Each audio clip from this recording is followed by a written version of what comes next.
sitwasyon, okay KJX, kumusta kayong lahat? So pag-usapan lang natin si SLP, no? Balikan natin yung mga tropa natin, no? Na pinagtawanan tayo sa SLP. Okay, SLP. So isa sa mga coin natin sa SLP nung time na nag 0.07 siya, di ba? Kung naalala niyo yun sa YT natin, sa Facebook, no? Medyo tinawan-tawanan tayo dyan, no? So kasi karaniwan sa mga tumatawa dyan, no, sa SLP, ito yung mga nalugi sa Axie. Okay, real talk yan. Ito yung mga nalugi sa Axie Infinity. So kami, ako talaga nag-Axie ako noon. Kilala nyo naman ako as KGX, no? Pero ako, syempre as a trader, so tinitingnan natin. So dahil pinakita ko sa inyo na bumagsak na to ng 99.98%, no? Sabi ko nga safeguard eh. Sabi ko parang safeguard ang binagsak ni SLP, no? So nung sinabi natin yun, syempre tinawanan tayo. KGX wala nang reason para umangat yan. So hindi ko naman ine-expect yan yung 1 peso. Hindi naman natin ine-expect yan yung 1 peso. Ano na yan, bonus na lang yan pag nag 1 peso yan, di ba? So 0.07, eto, bumili tayo niyan. Pang! Naging 0.3. Di ba? Naging 0.3, di ba? Kailan lang yun? And then after nyan, bumagsak si SLP, no? Syempre as a trader, so 100% profit, 50% profit, but syempre kabenta ka na, di ba? So nakikita nyo naman yung mga trade natin sa future. Kahit alam kong lilipad dyan to the moon, di ba? Pero ako, masaya na ako sa 20%, 30%, di ba? Kilala tayo sa ganyan eh.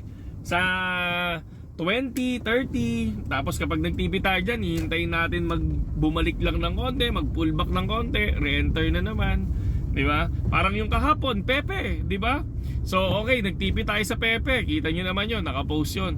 And then nag-post ulit ako ng 0.20, ay 0.000, tama, 0.00020, sabi ko, pasok tayo.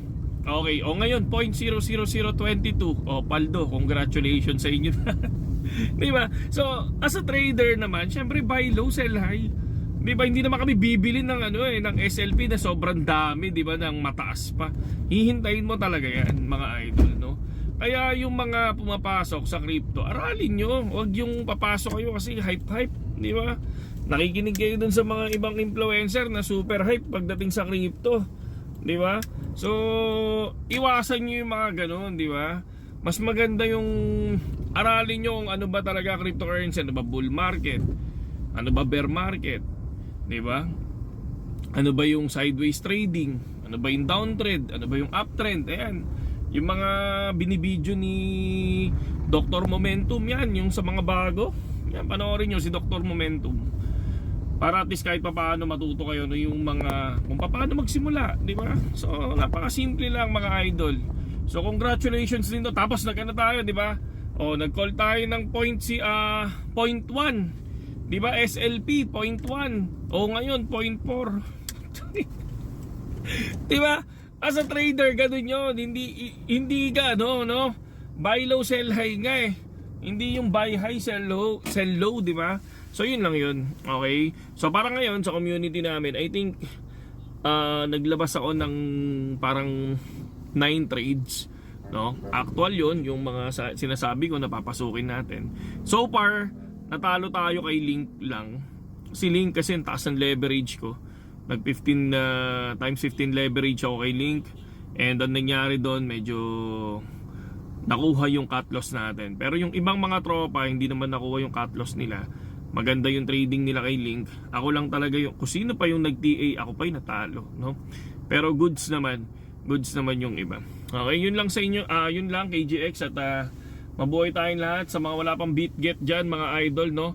Pasok lang kayo sa link natin dyan sa comment section, para at least sama-sama tayo sa, alam niyo na, sa trading.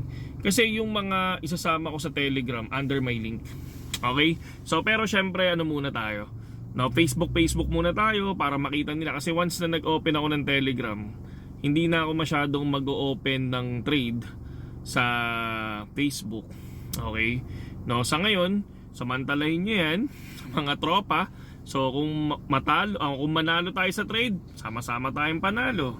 Pero kung matalo man yung TA natin, sama-sama tayong talo. Okay? Saludo sa inyo lahat, KJX. Magandang umaga sa inyo lahat.